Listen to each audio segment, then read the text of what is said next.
This is me, Spoon Beast. Hello, gaming universe.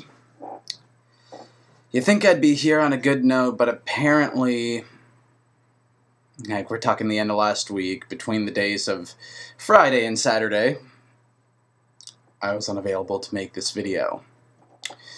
Over the course of the weekend, news spread and was later confirmed that the 20 characters for PlayStation All-Stars Battle Royale that have been confirmed is your roster when the game launches. Now basically what that means, if you don't already get it, is that those 20 characters that have been announced are what you're going to play when it comes out. And that's all they're leaving it on. Like, that's it. So it makes me wonder. They did say that downloadable content was going to be available. I'm sure characters are that. But it just doesn't seem right. Like, most fighting games have secret characters, don't they? I mean, like, it's like almost a fighting game code. You know, the original Smash Brothers had that. I think most Street Fighters have that. Hell, like, some of the oldest, like, 16-bit fighting games had secret unlockable characters, even if it was only 2 to 4. Is this really going to be the one where it's like, oh, you can play as these 20 characters, and then as we develop some extra goodies for you to buy, you can download some more to add to your roster. But for now, you're just going to have to stick with the 20, even though there's 2 Coles in there, so it's like 2 of the same character. Like, don't get me wrong. The 20 characters, and I commend them for making good Cole and evil Cole completely different, except for look, which it's different attire, but they still look relatively the same. But the way they play out is completely different, and their supers are completely different. So, you know, they're not really clones, but it basically is 2 of the same character. I mean, it's just a different story arc. Either you can be good Cole or you can be evil Cole. You can go down 2 roads, so they felt the need to add that as a character roster spot for your starting roster. So, you know, or it even leads to the question of those 20 characters, which ones do you start out with, or do you have to unlock any of them? And it's really confusing, but if they're giving us a 20 character roster starter, those you can play right from the beginning, I think they're saying you can play them right from the beginning, it leads me to believe that maybe they're not spoiling anything. Maybe there are going to be secret characters that we can unlock, and that there will be more to the game itself than we realize, and that the only hope to add to the roster won't just be downloadable content. Because if that's true, then this is a bust. Really, there's so much hype going into this that a lot of the character choices I do like Jak and Daxter, Ratchet and Clank, Sir Daniel, especially Sackboy, Nathan Drake. You know, that's all good. Parappa. And then you even got some of the hardcore folk like Kratos, Noriko, Radek, Big Daddy for some of the, you know, hardcore, I need my badass type character people. And then you got, you know, people like New Dante and, you know, like Hayache just making cool little cameo appearances in Toro and whatnot. But it still seems like if there's no, like, unlockable characters and the only way you can add to your roster is to download new characters when they're ready and available, it seems like a big, huge-ass money grab, and it kind of makes the roster a bust. Like, you can improve it as long as you pay more. It's not like you paid $70-some for the game on its new release or anything like that. So, here, pay, like, $10 more for a character or however much it's going to be, or pay more for a stage that's not already in the game, but it'll make your game better after you pay more for more in the game after you paid for it. I know I just said paid like 3,000 times in there, but it seems like one big, huge-ass money grab. Let's make the roster look semi-decent, let's release it, and make even more awesome inclusions to the roster that they'll pay for this one when it comes out, and then they'll pay even more to add to it, as well as collection of stages. Are they really going to go that far for a money grab? I could see that happening, which, if that is what happens, and, you know, people are going to get this before us. I think it gets released in Japan before it gets released here. So, if they don't find any secret characters, it really does interest my my hype and anticipation for this game. It really makes me rethink about buying it. If I'm buying it for just those 20 characters to beat up people with and, you know, have fun with, and then, oh, if there's better characters, I gotta go buy them, or if there's better stages other than what's available, I gotta go buy them. Or if there's a new mode, I got to go buy it because it wasn't in the game when it originally came out. You know, like, that's the thing with Smash Brothers. There's all these different characters, and you get them all for free. There's all these different stages you can unlock, all these different modes you can get, and they were all built into the game. Like, there was no money grab. There's no, like, oh, to get Snake and Sonic, you got to download them and purchase them, you know, through the Wii Shop or anything like that. You know, if this is going to be a direct competition with Smash Brothers, which I thought it was really trying to do, I thought that was the route that they were going with. But it can't just be DLC to get new characters. Like, it just screams, we want money from you. Pay for 20 characters, now pay even more for some that will release over time and get even more money.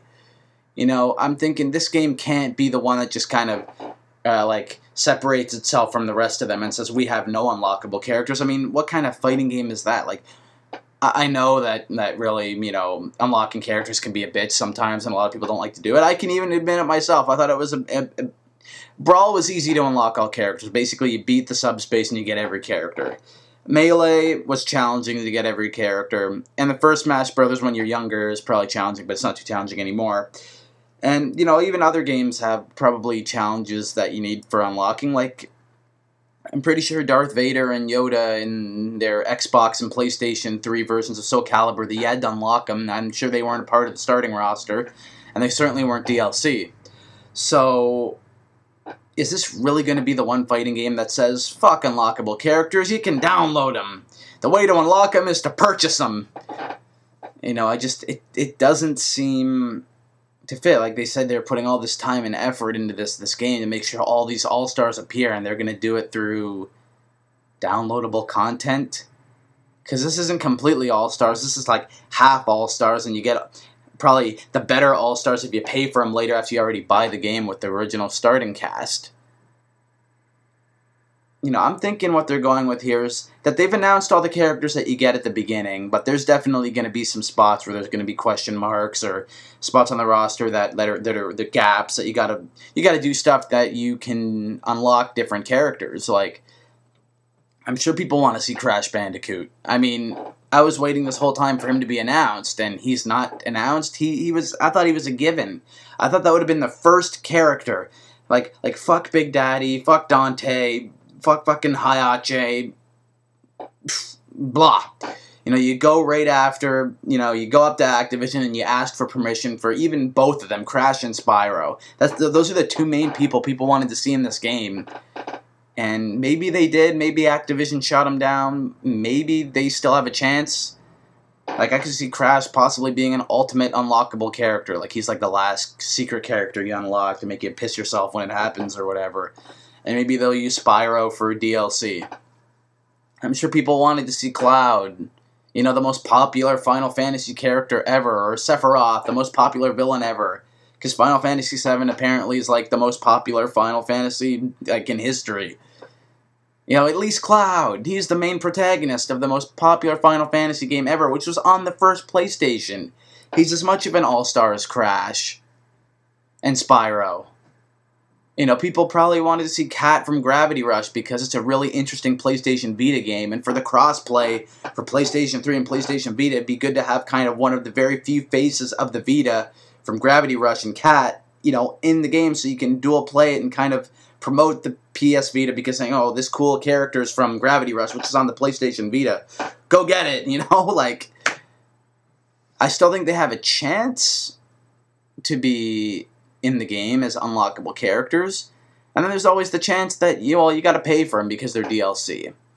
So, with that being said, there's not really much to talk about here. I mean, it's either you get a cast of 20 and you pay for more characters, or you get a cast of 20 that you think is in the game, and then there's, I'm going to say, 5 to 10 unlockable characters, and then over the course of the next, like, few years or so, they, add different characters that you can download.